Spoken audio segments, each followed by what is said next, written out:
You fool! Warren is dead.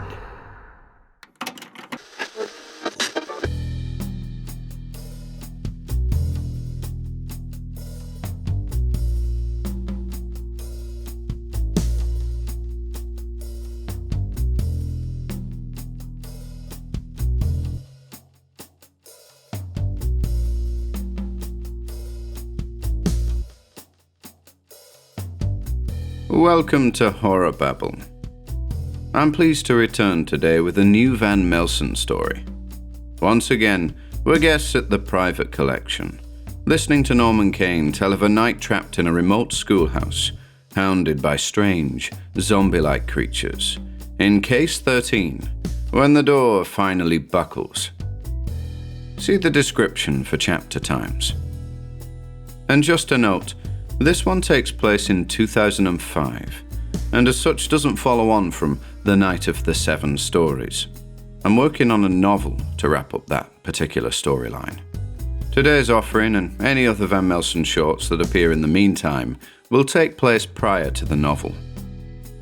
I hope you enjoyed this one.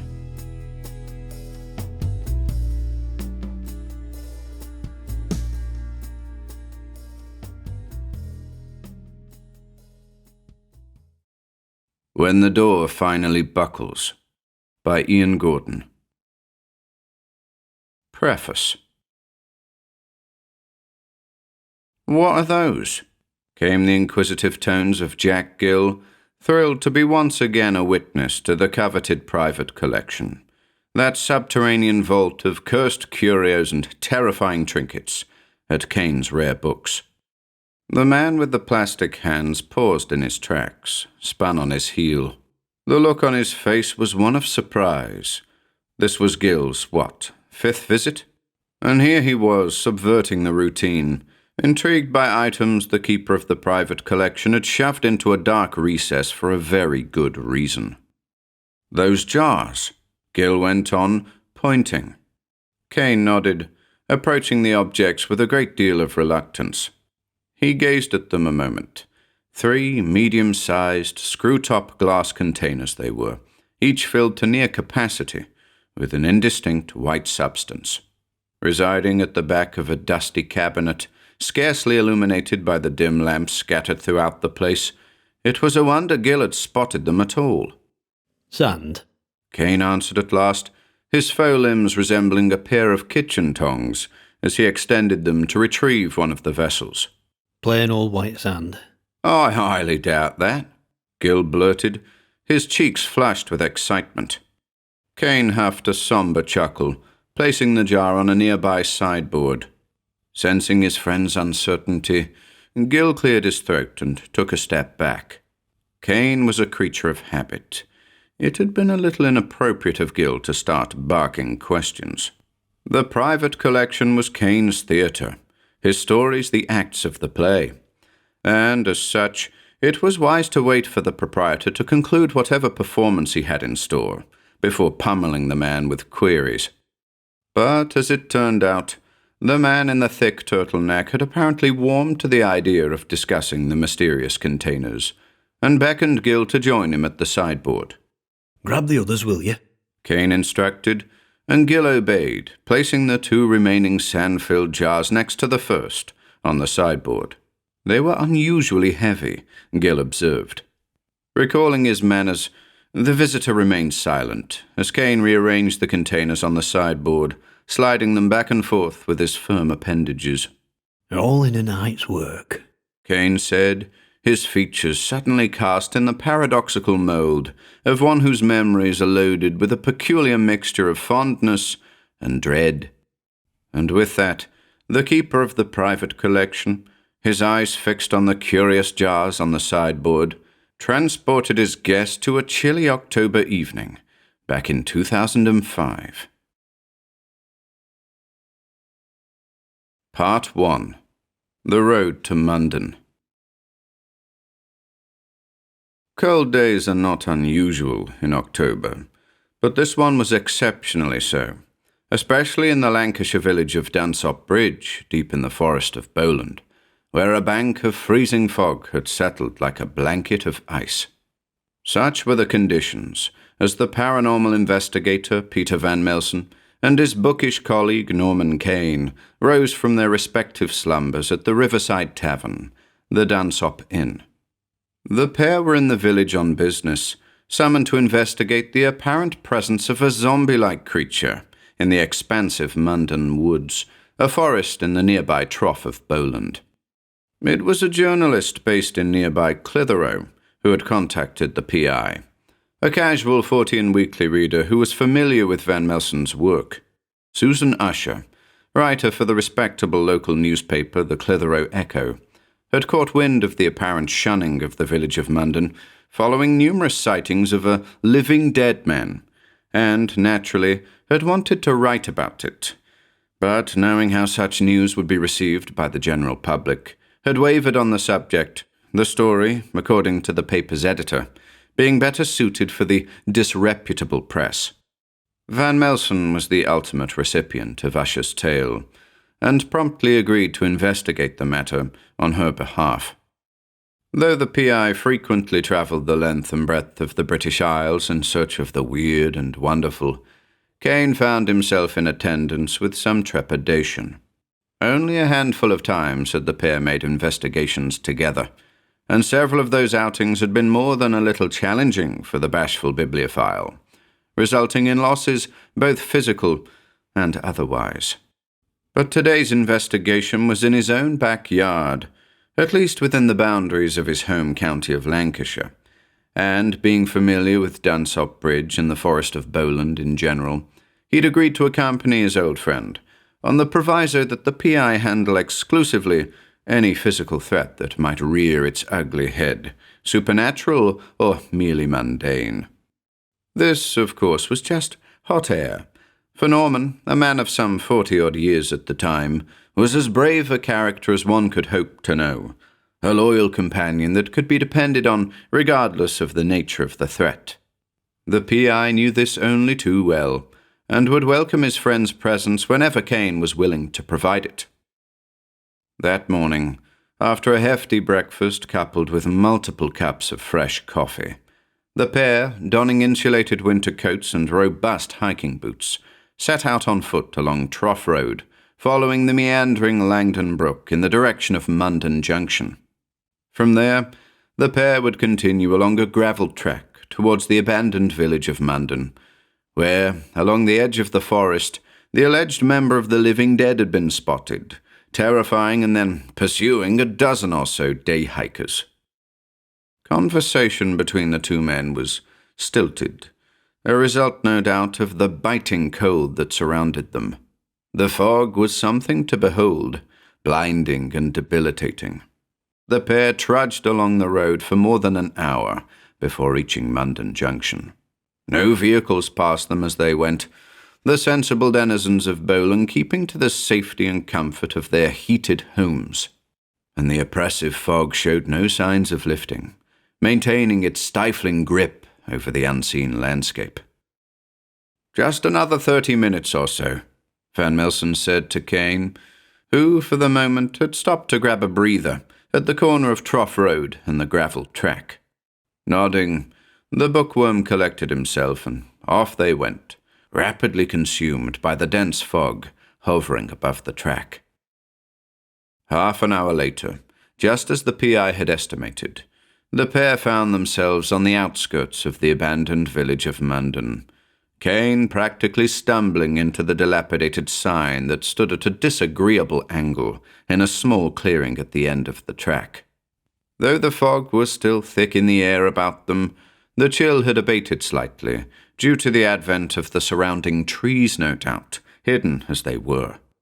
A silence, permeated only by the sound of their boots treading the gravel, amplified the gloomy atmosphere of the place. Silence, according to Van Melsen, was a terrible thing, the vessel from which nightmares spring, he would often say. And there in the shadow of Munden, on the hunt for a would-be zombie, the stillness of the village was positively pregnant with horror. But the two pressed forward, the PI with a sense of purpose, the bookworm brimming with foreboding. "This way," Van Melsen said, his eyes narrowing to slits in search of landmarks. And it wasn't long before they came across their first waymarker, the desolate post office. Half a building, really, its walls grey and crumbling, the remainder of a door clinging to a rotten frame by the skin of a hinge. And then the hush, that pregnant silence, gave birth to a sudden growling, low and close. What the hell's that? Kane spat, unable to contain himself. Shush! Van Melsen returned, listening keenly, his hands cupping his ears. A moment passed. The growling continued. What you doing? Kane pressed, frowning and twitching. Keep it down, Norman, the PI said. It's coming. What's coming? Kane asked, his voice barely above a whisper. And the growling deepened, until the pair of them were certain they heard the distinctive pad of paws on the loose stones. I think it's... But Van Melsen's declaration was interrupted by the rapid appearance of a large dog, a deep-chested German shepherd, its fur glistening with frost, a startled look in its big brown eyes. And before either of the men could react to the creature's arrival, it launched itself at Kane, forcing him to the ground, whimpering, licking his face and, in comical fashion, gnawing on a prosthetic arm after the fashion of a rubber bone. A dog, the PI finished at last, stifling a snigger as his stunned colleague lay on his back with the animal on top of him, working in vain to fend off the unbridled affections of his new chum. Bloody hell! Kane blurted, laughing as the dog continued its friendly assault on his person. Calm down, will you? And the creature did, leapt back and dropped to its haunches, panting with its bright pink tongue lolling from the side of its mouth. Blimey, Van Melsen commented. It's as though the two of you know each other. Kane, struggling to his feet, approached the dog and patted it on its head. What's it doing up here? He said. Perhaps there's a dog walker around, the PI ventured. But neither of them really believed in such a possibility. Munden was too barren, and if the reports Susan Asher had received were to be believed, the place was a no-go zone. But if the dog had been brought to Munden by an unsuspecting day hiker, a tourist perhaps, then the two had no doubt been separated. Luke, Kane said, pointing at the collar about the dog's neck. Buck, he said, reading the silver name tag attached to it. Hello, Buck, Van Melsen said, immediately attracting Buck's attention, who, in turn, launched himself at the investigator, licking his face enthusiastically. Pleased to meet you, too, the PI stammered. But after the dog had acquainted itself with the two men, its initial excitement passing, anxiety seemed to return to the creature, and it began to whimper in an altogether pitiful manner. Something's frightened the lad, Kane observed, stroking Buck's glistening head. Well, Van Melsen said, I'd say it's an indication we're on the right track. The eerie silence returned, deafening in its stillness. Come on, the investigator continued, lighting a cigarette. Buck can join us. And with that, the three of them moved off into the misty depths of Munden.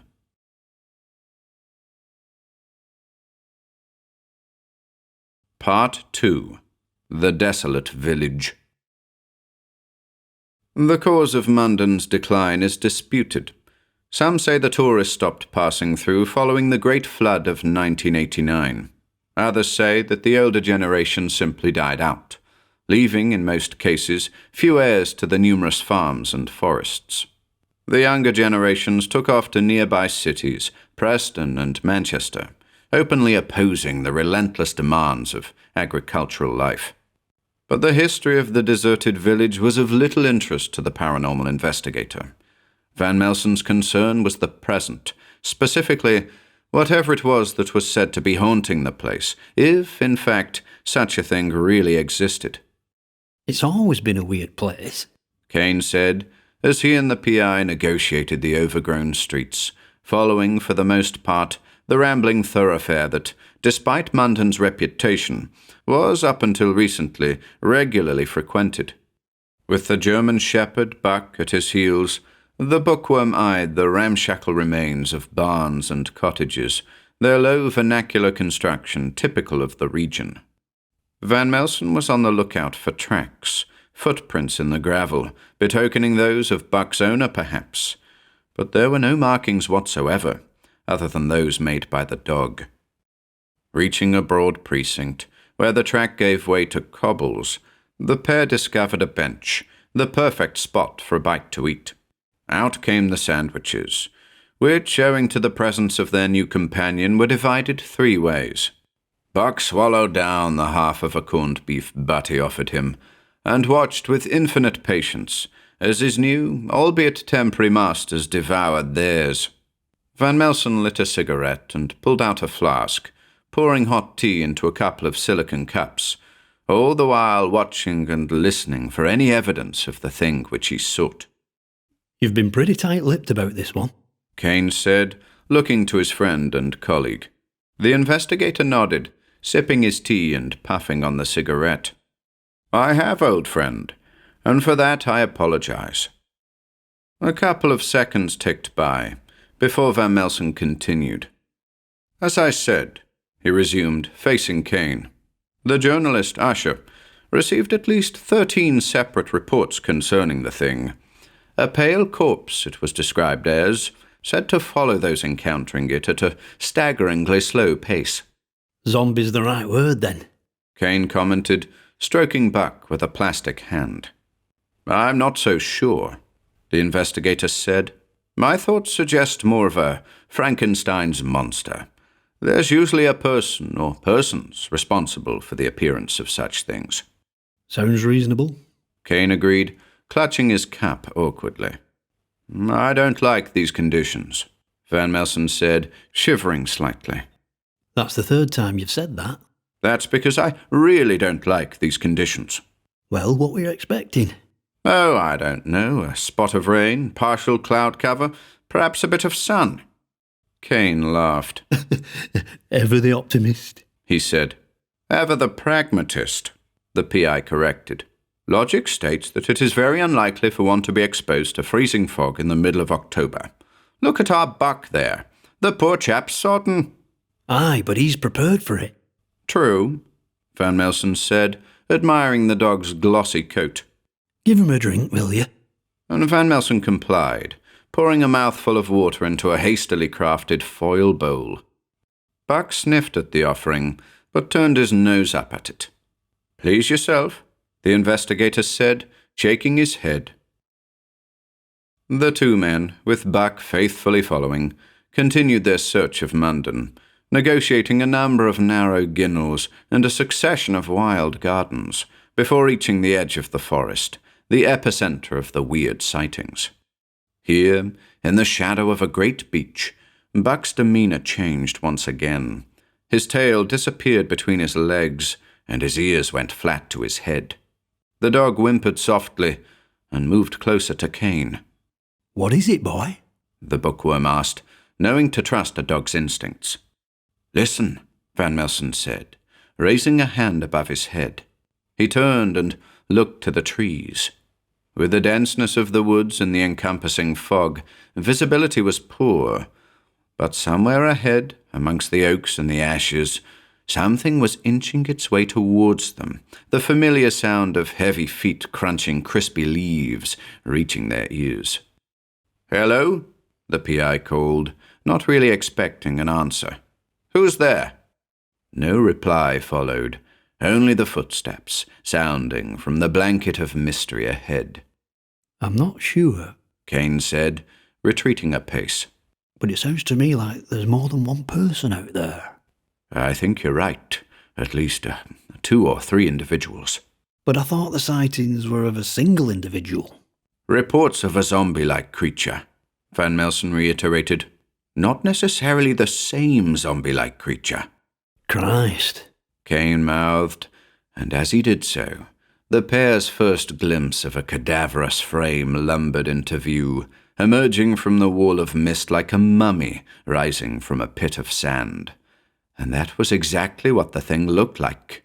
A tall, emaciated figure, the tattered remains of a white shirt clinging to its pale frame, torn trousers hanging limply from its twisted legs. Seeing this horror, Buck began to bark, doing everything in his nature to ward off the creature. And then a second figure emerged from the mist, an equally ravaged being, staggering towards them with a look of malign purpose stamped across its grey face. And what a face it had! What faces both of them had! Entirely unhuman, like masks of glass, glossy and firm, reflecting the glare of the fog through which they tramped. And when a third creature emerged, bearing down on the others at a frightening pace, both Van Melsen and Kane, with Buck at their side, took off at a run, plunging into the hidden heart of the desolate village.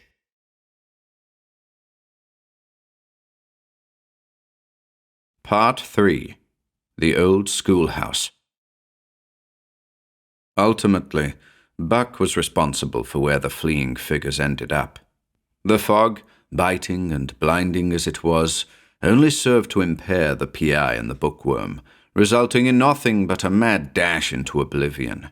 The German shepherd, armed with superior senses, cut a path through the white void, leading its new companions through a network of tight ginnels and barren streets, until up ahead, rising from the gloom like a beacon of hope, came the familiar contours of an old pile, a building not unlike a small chapel, made up of dark stone and arched windows, each of the latter being either bricked or boarded up.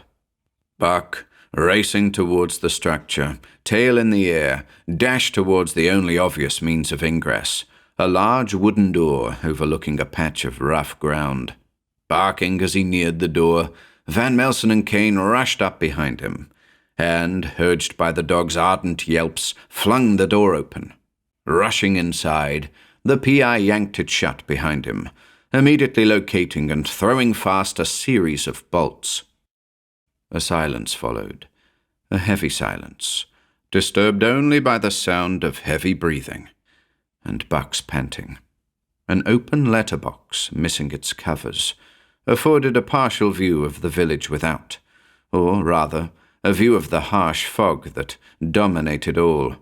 Through it, somewhere beyond the immediate reach of the building, roamed at least 3 extraordinary creatures, motivated, it would seem, by an inexplicable desire to come into contact with the figures now sheltering in the safety of, well, where were they exactly?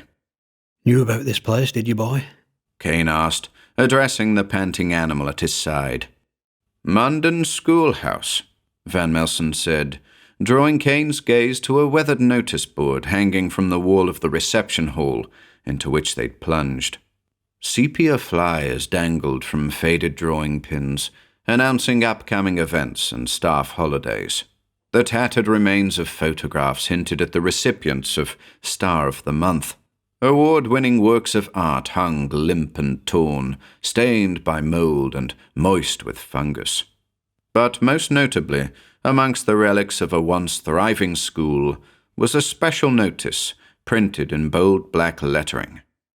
Pupils beware, Van Melsen read aloud. Munden woods off limits. Reports of unusual animal attacks. Travel in pairs. Straight home after school. No loitering. Christ, Kane said again. been going on for a while then. Sounds like it, the PI returned. From what I've read of Munden, which doesn't amount to a great deal, I might add, the place has been deserted for a good decade or more, though the exact reason for its desertion remains undetermined. Perhaps we're getting closer to the truth of the matter, Kane said, then looking at Buck. What do you think, boy? The dog whimpered, his eyes wide, ears stiff. Let's have a look around, the PI suggested.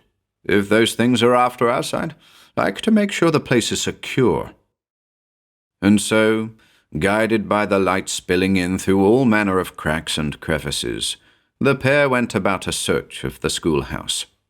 As they made their way from classroom to classroom, it quickly became apparent the place had been abandoned hastily. Textbooks and pencil cases lay on the numerous desks. The words of T.S. Eliot and Isaac Newton remained scrolled upon the blackboards. The staff room and adjoining kitchen were awash with the hardened leftovers of foodstuffs and unwashed crockery. Curious hints at what might have transpired in those last few days lay tantalizingly about. Open jotters filled with juvenile sketches of abnormal, pale men, blurred photographs of blank-faced, long-legged figures peering through classroom windows, and a strange note attached by a magnet to the tarnished fridge in the kitchen. "He keeps on coming back," read Kane, noting the haste with which the note had been scribbled. "Who keeps coming back?" Van Melsen just shrugged his shoulders as he proceeded to try the handle of an external door which appeared to back onto a rear courtyard. "Locked," he affirmed. "Solid, too," he added, giving the sizable door a firm rattle. "Ugh." Kane coughed, having opened the old fridge. Within, indistinct black mounds met his gaze, the lifeless remains of whatever had been stored there all those years ago. Reasonably confident that the schoolhouse was secure, the two men, with a tentative Buck at their side, made their way to the largest space in the building, the assembly hall. The hall had clearly been a multi-purpose space, host to a piano in one corner and a number of exercise mats piled up in another. There were two entrances to the hall, the door through which they just stepped, and a set of fire doors, which, fortunately, or unfortunately, as the case might yet prove to be, were chained up. No windows marked the perimeter, with the exception of a large skylight overhead, through which only the persistent fog was visible. But presently, these things were of no consequence, for Buck was growling, eyeing a peculiar mass in the middle of the hall. "What is it?" Kane asked, looking at the investigator.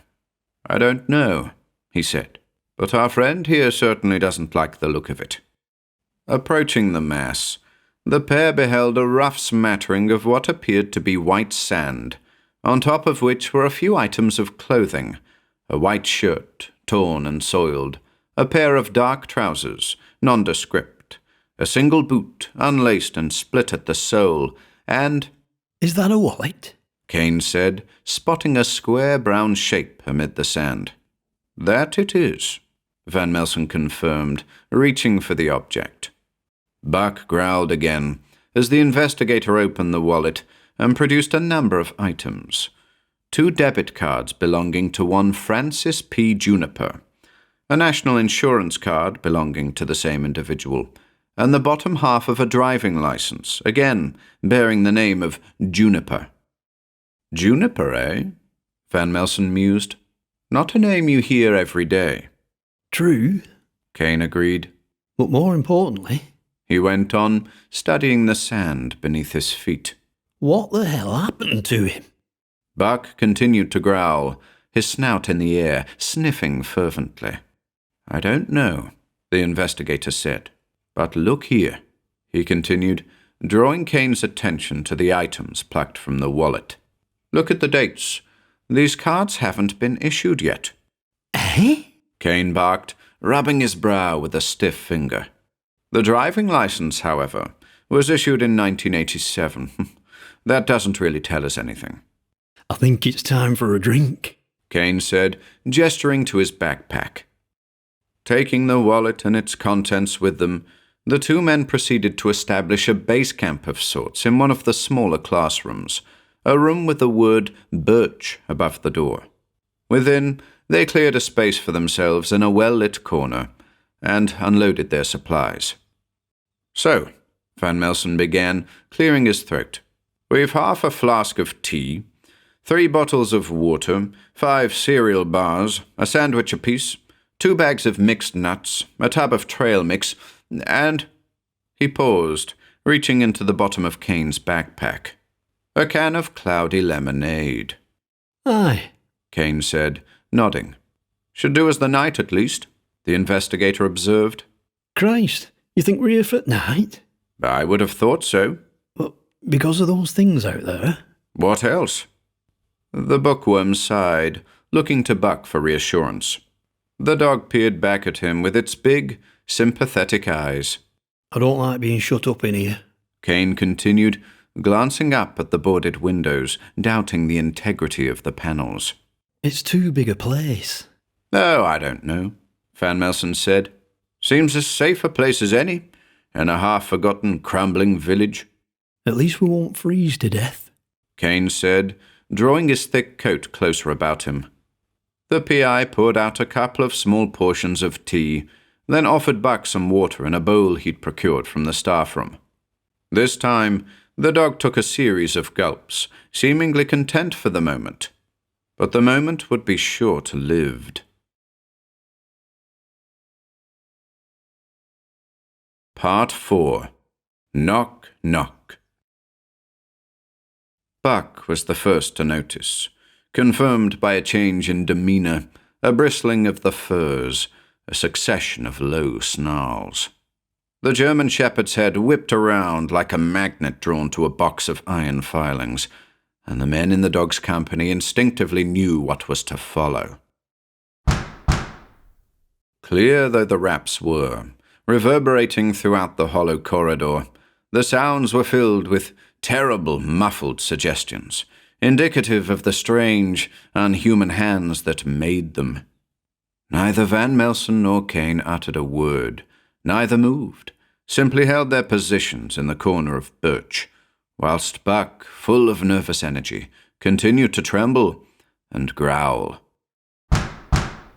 And, awful though the raps were, there came with them an evident sense of timing, a rhythm belonging to one who had perhaps once known of such things, that very human inclination to tap a beat upon one's door. Kane broke the silence. What do we do? The investigator, his head tilted in a listening attitude, raised an index finger to his lips. As he did so, Kane thought he heard something else, a voice perhaps muttering. Climbing to his feet, Van Melsen looked to Buck and patted his leg, the universal gesture to follow. The dog readily obeyed, abandoning the bookworm for the time being. Kane rose and joined the two of them, as Van Melsen led them out of the classroom and into the adjoining corridor. In a matter of moments, they were in the reception hall, closing in on the front door, Buck's low snarl a constant reminder of the danger in their midst. It doesn't matter who saw it first. Perhaps they both noticed it at the same time, Buck's hawk-eye aside. But there it was, a mere cross-section glimpsed through the broken letterbox. The waist portion of one of the zombie-like creatures, its torn shirt and midriff just inches away from the door. This time, Buck barked, startling the men beside him. Kane physically stumbled, whilst Van Melsen let out an involuntary gasp. Buck! Kane called under his breath, and the dog's tail immediately vanished between its legs, adopting the size and attitude of a much smaller breed. "Who's there?" Van Melsen called, finding that he could no longer ignore the caller, human or otherwise. And, much to his surprise, the figure with the porcelain torso answered, muttering something utterly incomprehensible. A series of guttural consonants croaked in a ghastly falsetto. And then the knocking recommenced, but there was nothing rhythmical about it this time. These were unabashed thrashings, heavy, unhuman fists pounding the old door with something like maniacal fury. "What do you want?" Van Melsen yelled, observing the cowed dog at Kane's side, its teeth bared. "We've a dog with us. He's trained to attack on command," the investigator bluffed. But the blows kept on coming, releasing the dust of decades, rocking the very frame of the door. "We've got to reinforce that door," Van Melsen barked, glancing at the nearest classroom, a room labelled Ash. "Come on," he instructed as he took off towards it. And seconds later, the two men were shifting tables and chairs, shoving them into the corridor and up in front of the old door, all the while hounded by the unrelenting blows of the furious thing outside. Soon enough, the door was obscured, buffered by classroom furniture, and with the concealing of the letterbox, The thing without seemed to sense the increasing scale of the obstacle it was up against, and promptly ceased its assault, after which it spoke again in that terrible voice, coughing up a sequence of ugly vocalizations that were tantamount to profanity. Presently, a heavy silence ensued, instilled with nervous anticipation, but it remained unbroken, suggesting that the violent visitor had abandoned its conquest, either disappearing into the mist or remaining by the door as a frozen spectator. Buck's demeanor suggested the former, as the dog had ceased its cowering, and looked altogether brighter, peering up at his comrades with big, hopeful eyes. What do you reckon, boy? Kane said. You think it's gone? The German shepherd seemed to nod, but the bookworm was sure the gesture was simply a request for a reassuring pat on the head. What the hell's going on here, Peter? Van Melsen shrugged his shoulders. Nothing comes to mind, he said casually. Nothing? Well, something, but nothing worth mentioning. Feel free to keep it to yourself, why don't you? I'm mulling it over. Mull away. I will. Christ. Kane muttered to himself, looking to Buck for a sense of grounding. The investigator was deep in thought. Kane had seen this a dozen times. The man wore a blank mask for a face, designed to conceal the hurricane of activity taking place behind his eyes. It was frustrating, for when the mask was on, Van Melsen was inscrutable, his very personality suppressed in favor of finding a solution to the problem before him. The PI wasn't a fan of fumbling about in the dark. He liked to be in control of the situation, the most knowledgeable man in the room. So, in times such as these, faced with novel dilemmas, Peter Van Melsen was a pain in the neck to be around. "Norman!"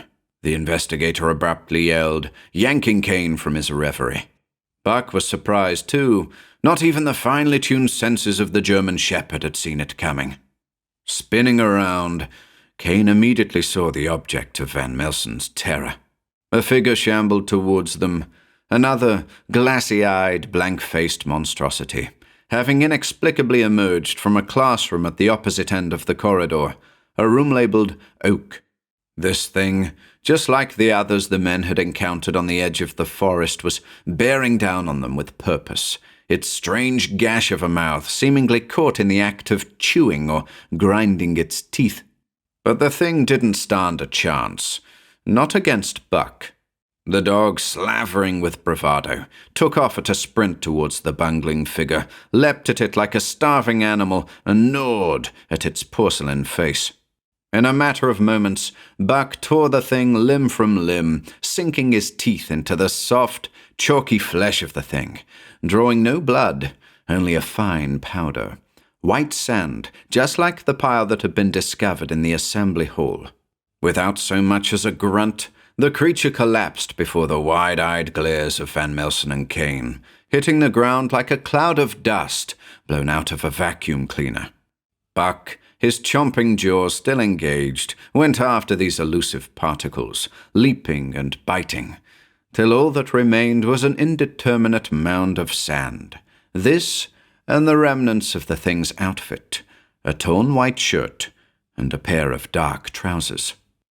But there was something else amid the detritus, something the zealous German shepherd collected in its powerful maw. What's that, boy? Kane called. Buck, obedient as ever, returned to the bookworm's side, clutching in its mouth a familiar object. It's a... Kane began, but abandoned the sentence as Van Melsen produced the item in question. The thing in Buck's mouth was an altogether different wallet, but it looked just like the one in the investigator's hand.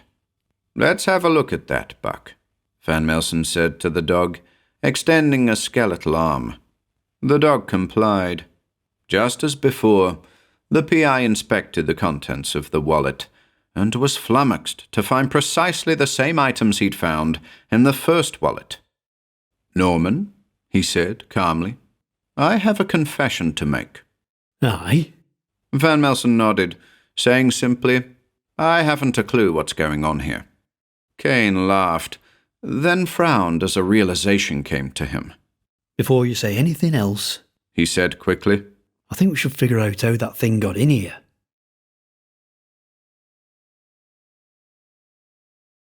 Part 5. Francis P. Juniper. Buck did the heavy lifting. Down the corridor he went, nose to the ground, following the scent of the creature he'd just toppled. Van Melsen and Kane were at his back, watching his efforts with great interest. The dog darted into Oak, a particularly dark classroom, its 2 windows bricked up solidly. But the darkness of the room made no difference to Buck, who dashed towards a far corner of the room and barked into an open hatch.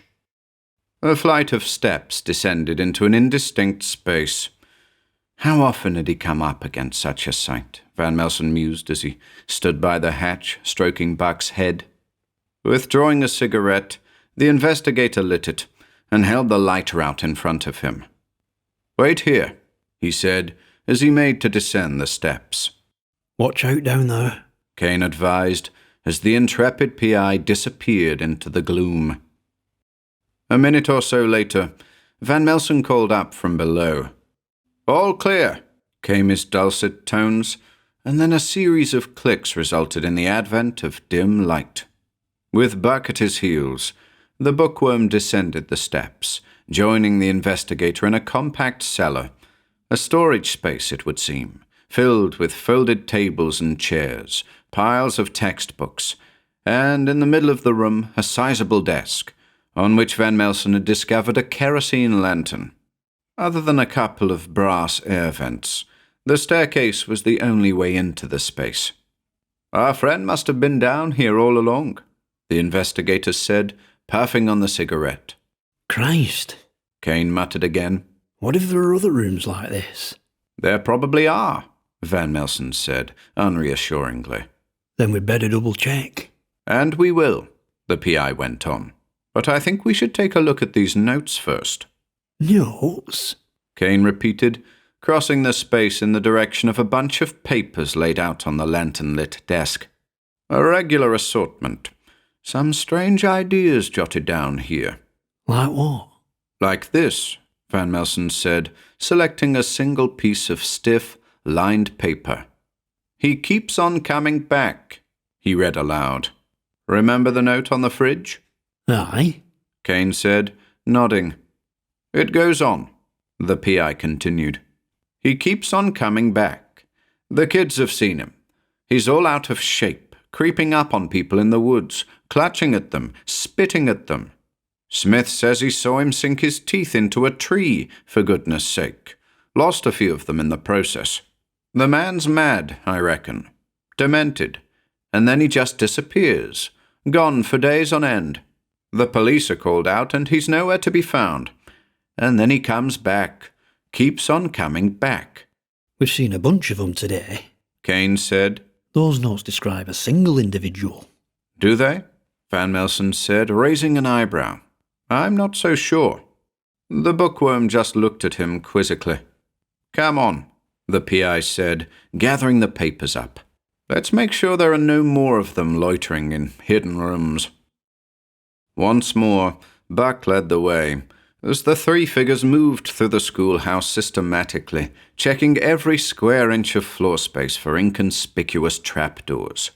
The boiler room was discovered, empty of all but rust, and 2 other subterranean storerooms, neither of which were host to anything but old furniture and the odd book. Afterwards, the 2 men and the dog returned to Birch, their base of operations, and continued to peruse the notes Van Melsen had found in the zombie's hideout. "This is interesting," he said, proceeding to read aloud. "There were 4 of them out there this afternoon, closed all the windows, locked all the doors. Thankfully, the kids had already finished for the day. Kept knocking at the door, eager to get inside. I asked all the obvious questions, but not once did I receive a reply. Where the hell are they coming from?" The investigator paused, taking a moment to listen for suspicious sounds without.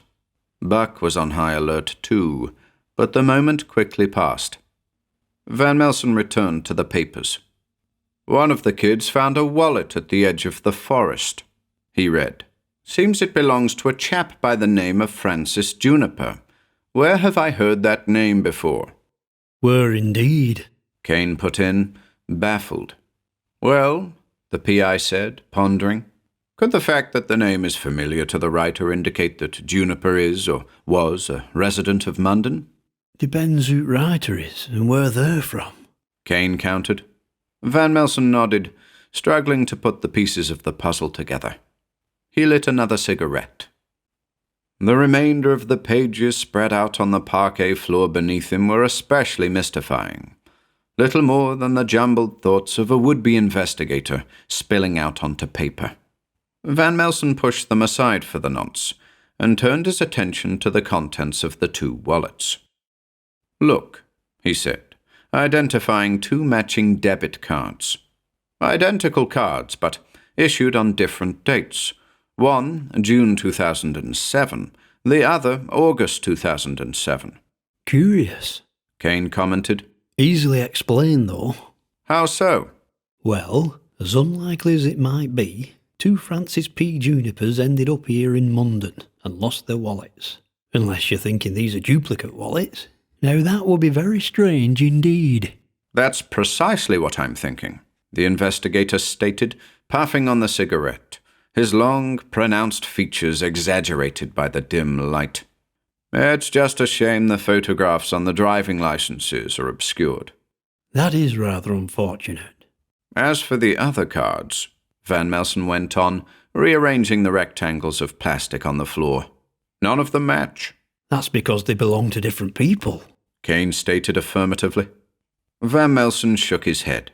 "I suppose we'll just have to agree to disagree for now, old friend." Buck made himself known at this juncture, his ears twitching, muzzle in the air. But whether the distant sounds that vaguely resembled the slow and laboured footfalls of less than humans were caused by such, or merely a change in the weather, none could say. Francis Juniper, Kane mused, a stiff finger grazing his chin. What about the library? The school library? Aye. Not much left in there, as far as I could tell. Certainly nothing pertaining to the demographics of the village. You sure? Well, no, Van Melsen admitted. But it's highly unlikely. Come on, Kane said, climbing to his feet. Buck was at his side in an instant, and the three figures were off in the direction of what remained of the school library. But they were never destined to reach it. Part 6. The Attack. An almighty crash disturbed the progress of the men and the dog, the very foundations of the schoolhouse shaken by whatever it was that had hammered at the front door. What in the... Kane began, his words quickly obscured by Buck's frantic barking.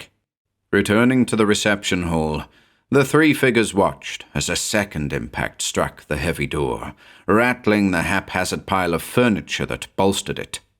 "It's okay, boy," Van Melsen called to Buck, patting his head reassuringly. Is it?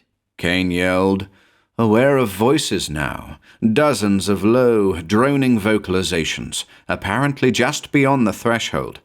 And then a voice, much louder and broader than the others, spoke above the din, a voice that was, in spite of its alienness, articulate enough to be understood. "Got to find a way out," the thing bellowed, every syllable penetrating the torsos of the men in the corridor. "Got to find..." Then breaking off as another tremendous blow landed on the face of the door, several blows in fact, some of which made contact with the exterior walls, monstrous crashes, issued by hands far larger than those belonging to the zombie-like creatures the men had previously encountered. As the cacophony continued, Van Melsen beckoned to his companions to follow him, and through the ever-darkening schoolhouse they went, seeking the staff room. "The back way," the investigator shouted as they entered the sought-after space. "We've got to make a run for it." But the PI's plan fell short, as, on reaching the small door that overlooked the courtyard, heavy raps sounded against it, the insistent knocks of smaller creatures seeking an alternative means of ingress. Christ! Kane spluttered, his heart in his chest. What now? The PI took a deep breath and looked about him. "The fridge!" he called, and moments later had his lanky arms wrapped around it, with Kane at the back of it, thrusting it forward with a sturdy shoulder. Buck directed the performance, issuing a series of loud canine instructions as the two men fought with the fridge to position it in front of the small door. And all the while, still heard above the barking, the knocking, and the screeching of the metal fridge across the cold tiles were the hefty hammerings of the giant figure by the front door. These, and the occasional bellow as it repeated, like a broken record, the same enigmatic phrase. Got to find a way out. You can say that again, Kane yelled, as he and Van Melsen successfully reinforced the small door with the rusty fridge. But Buck was aware of additional threats, and took off towards the assembly hall, where, as the two men discovered as they caught up, the fire doors underwent the assault of a dozen unseen hands, juddering violently. It's getting dark, Kane observed, his gaze drawn to the dusky grey sky overhead. What are we going to do after sundown? Van Melsen thought for a moment, then barked, "The lantern!" and proceeded to chastise himself for having forgotten where he'd left it after retrieving it from the storeroom.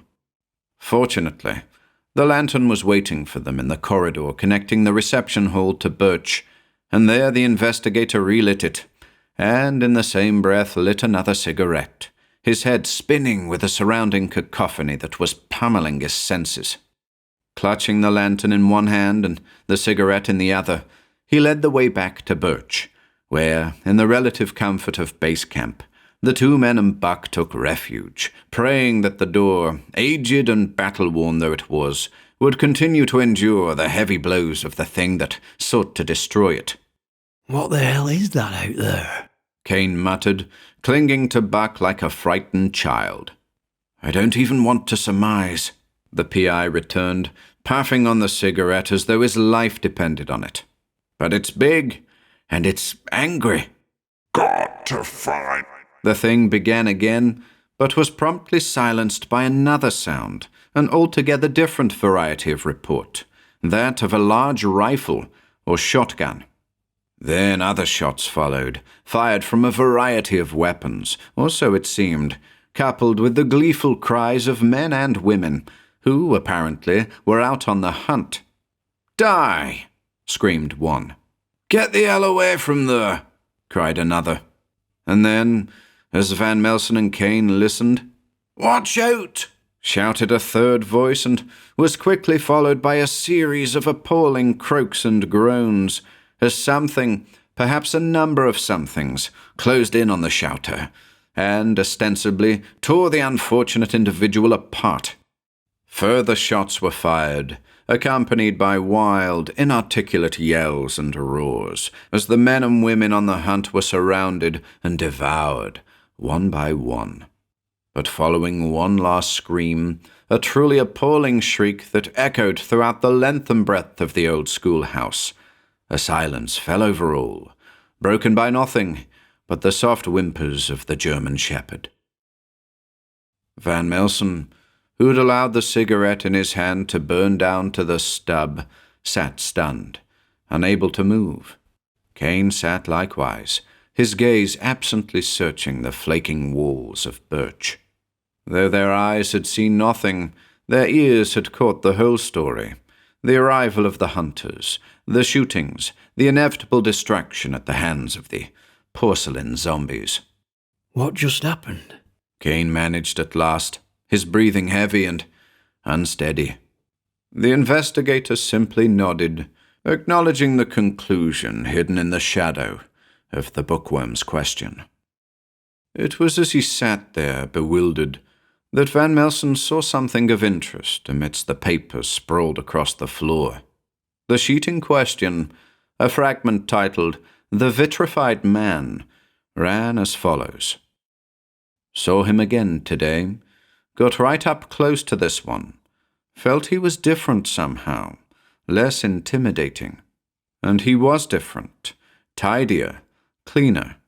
And when he spoke to me, and speak he did, I dropped my guard completely.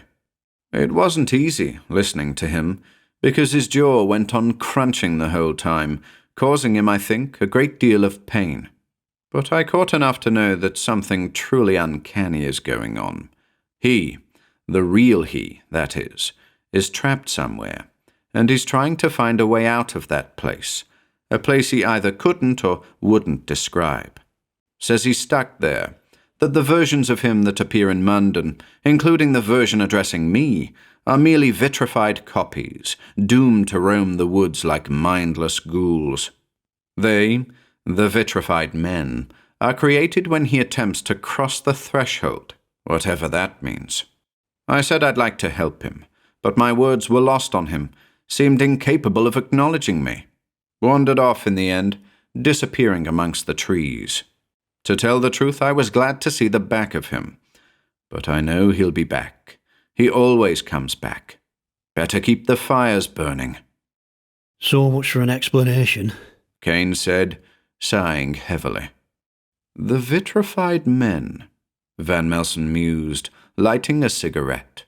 I wonder, he went on, gazing into space. Do these things appear at random, or do they share a common point of origin? I'm not sure I want to find out, the bookworm said, looking to Buck for comfort. The dog whimpered and curled up beside him, as if to say, nor am I. Part 7. When the door finally buckles. Eventually, sleep stole over the men and the dog. Their slumbers were restful and dreamless.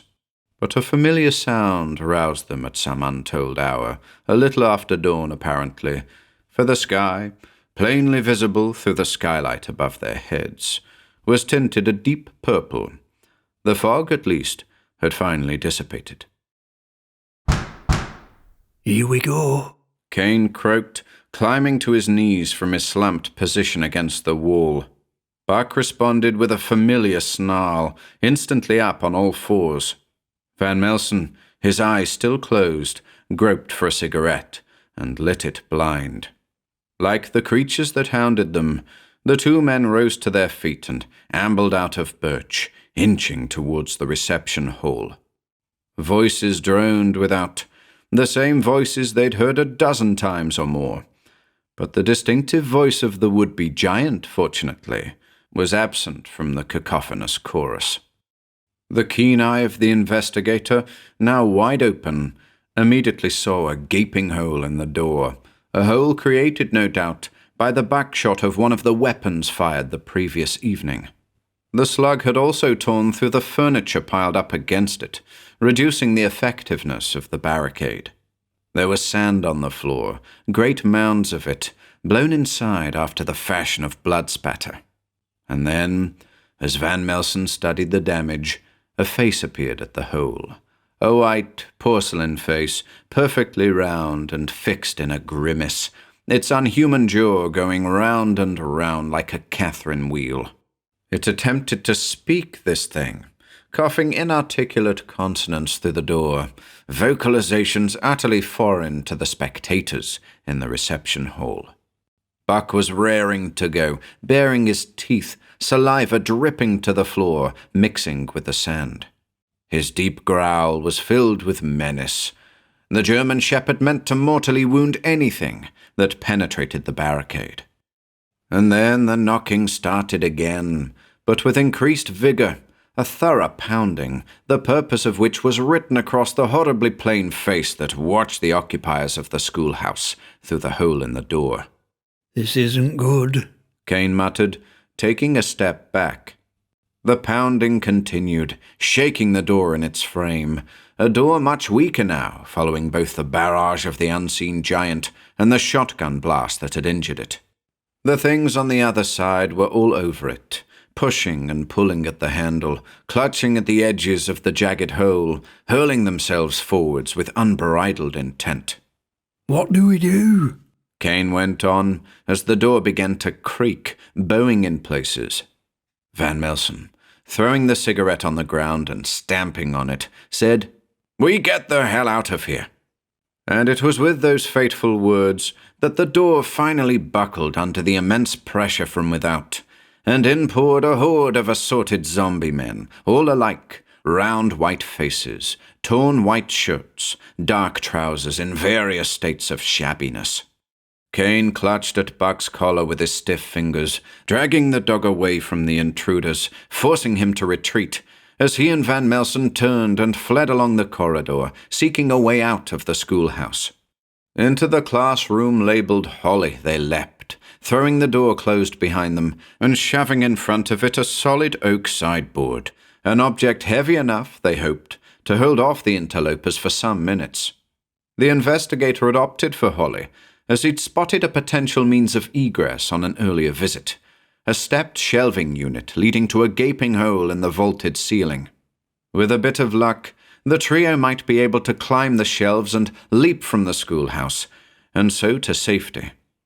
And towards the external wall the three of them ran, Van Melsen clambering up the rickety shelves, followed by Kane, who, naturally, relied upon the steady hand of the investigator to maintain his balance. Buck, agile and fleet-footed, ascended the steps effortlessly, meeting his companions at the opening to the sky, where beyond, trees and the light of day awaited them.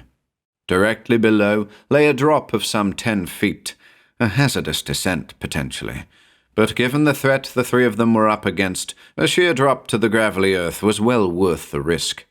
And so, one by one, they went over the edge, each landing with a crunch that was the result of coming into contact with rough ground, as opposed to the snapping of ankles. Whether the zombie men made it through the door or not, the trio didn't wait to find out. They simply ran in a straight line into the wilderness, with the intention of putting as much distance between them and their pursuers as possible. Some time passed before the men and the dog paused to reorientate themselves. They were deep in Munden woods, completely lost and lacking supplies, which presently lay in the corner of an empty classroom at the schoolhouse. Christ, Kane managed, squatting by the slanted trunk of an old sycamore. we're really up to our neck in it this time. "Say it like it is, Norman," Van Melsen said, nodding. Buck brushed up against him, casting nervous glances in all directions. "It's all right, young fellow," the investigator said, patting the dog on the head. "We'll get out of this yet." And you wonder why I prefer comfort at shop, the bookworm said, wiping the sweat from his dripping brow. "I have to admit," Van Melsen said, chuckling, "on days like this, I can see the appeal." The two shared a laugh, before returning to their current circumstances, their unpleasant position. What's that? Kane said of a sudden, pointing towards a large tree atop a small acclivity. The PI followed Kane's stiff finger, and saw the curiosity for himself. Beneath the tree, in the side of the mound from which it projected, a strange cavity was discernible, like a typical badger set, only several factors larger. On seeing it, Buck's demeanor changed. His tail shot between his legs, and his ears went limp. He clung to Kane's side like glue, and refused to move when the bookworm started in the direction of the hollow. What is it, boy? Kane asked, stroking the dog reassuringly, but Buck stood his ground, whimpering gently. "Sand," Van Melsen said, observing several piles of the stuff on the forest floor, a trail of it leading directly to the cavity. No thanks, Kane said, pausing in his tracks. I don't like the look of this, Peter. But Van Melsen, intrepid as ever, edged towards the hollow, noting its extraordinary nature as he neared it. For it wasn't just a hole in the ground. It was a murky pool filled with a dark, opaque substance, the likes of which the PI had never seen before. And this was all the stranger, for the pool was set at an angle of roughly 45 degrees, following the slant of the mound. Van Melsen moved closer and closer, eager to study the phenomenon. "Be careful, Peter," Kane called after him, shaking his head like a watchful parent. And it was then, just as the bookworm spoke, that the surface of the pool began to swell, and from the center of it a large object emerged. This thing, shiny and perfectly spherical, was a massive head, a porcelain head, the features of which were all too familiar. "Peter!" Kane yelled, his fear echoed by the frantic barking of Buck, who, against his better judgment, was inching forward now, eager to aid his new companion. But somehow, be it the result of his uncanny intuition or his long years of on-the-job experience, Van Melsen found that he was prepared. Totally unfazed was the PI, as the giant monstrosity arose from the depths of that impossible pool, its fearsomely plain mask of a face an insult to humanity. "He keeps on coming back," the investigator muttered, as the colossal head came ever closer, its unhuman jaw rotating and crunching. "Better keep the fires burning," he went on, as a significant realization washed over him. And out came the faithful pocket lighter, and immediately Van Melsen unraveled the scarf about his neck and put the flame to it. Up it went, and on the instant the investigator flung it into the clicking moor before him. Got to get out, the creature managed, as its face caught alight, going up like a bonfire on November 5th. And the flames spread, melting the vitrified flesh, incinerating ears, nose, and jaw, condemning the cremated remains to the tar-like substance from which it had emerged. In a matter of seconds, the entire mound was a blazing inferno, forcing the PI to retreat as quickly as his lanky legs allowed. And as he did so, rejoining Kane and their canine companion, the silver birch atop the mound toppled like a rickety totem pole, and the mound itself imploded, instantly extinguishing the fire, and removing all evidence of both the dark pool and the remains of the monster that had risen from it. Groans were heard in the distance, unhuman croaks and curious popping sounds, the source of which the two men and the dog never saw directly, but were reasonably sure as to their cause. Postface. "We limped back to Dunsop," Kane said, his eyes still fixed upon the curious jars. "That lot came from our coat pockets," he added, referring to their contents. Jack Gill was lost for words, staring at the containers in wonderment. Kane went on to explain how the village of Munden was razed to the ground several days later, how the mysterious hunters who'd inadvertently saved their lives were never found nor identified, how the wallets containing the worldly possessions of one Francis P. Juniper went up in flames alongside their backpacks in the schoolhouse. "Folk have written about the fate of Munden," Kane said, "but it makes for dull reading. The water went bad, diseased trees in the woods, run-down buildings a threat to public safety, blah, blah, blah." "Blimey," Gill said at last, nodding slowly. "What about this, Juniper fellow?" "Well," Kane replied, and proceeded to explain as much as he and Van Melsen had been able to learn about the mysterious figure. For the longest time, their queries fell on deaf ears, with many a local refusing to discuss anything connected to the village of Munden. But several years later, a friend of the investigator, a decorated police officer, was able to identify the man in question, a man of 52 years, a resident of Chipping, a regular day hiker in the forest of Bowland. Apparently, the man had vanished on a hike between Dunsop Bridge and the village of Munden, 5 years after Van Melsen and Kane's fateful trip to the deserted place. "Later, me and Peter paid a visit to a friend of Juniper's, a young lady who told us that in the lead up to his disappearance, Juniper had been excited about something he'd found in the woods."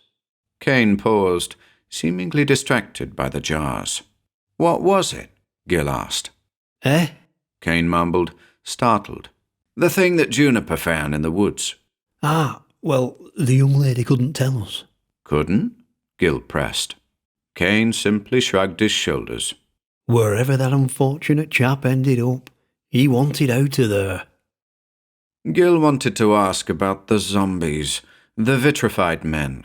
Wanted to know what unnatural law was responsible for their creation. Wanted to squeeze every ounce of information on the subject out of the keeper of the private collection. But instead he just smiled, wanly. From a nearby drawer, one of many, Kane, with a look of melancholy filling his face, uprooted a photograph, a common 5x7 print, showing a quite ordinary-looking man, a middle-aged fellow with a round face and washed-out complexion, a man and his dog, a deep-chested, brown-eyed German shepherd.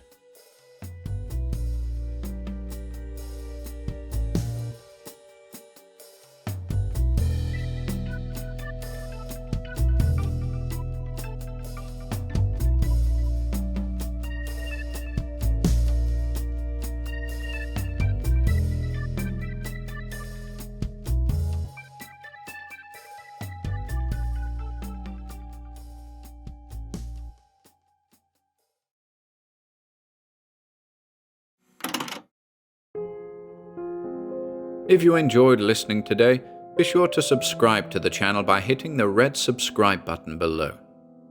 After doing so, click the bell icon next to the subscribe button to receive new content notifications. If you'd like to support our work and receive exclusive perks, consider becoming a channel member by clicking the join button below. To support us in other ways, see the video description for links to our Bandcamp and Patreon pages, our merch store over at Teespring, and further information relating to our releases on Audible, iTunes, and Spotify. And until next time,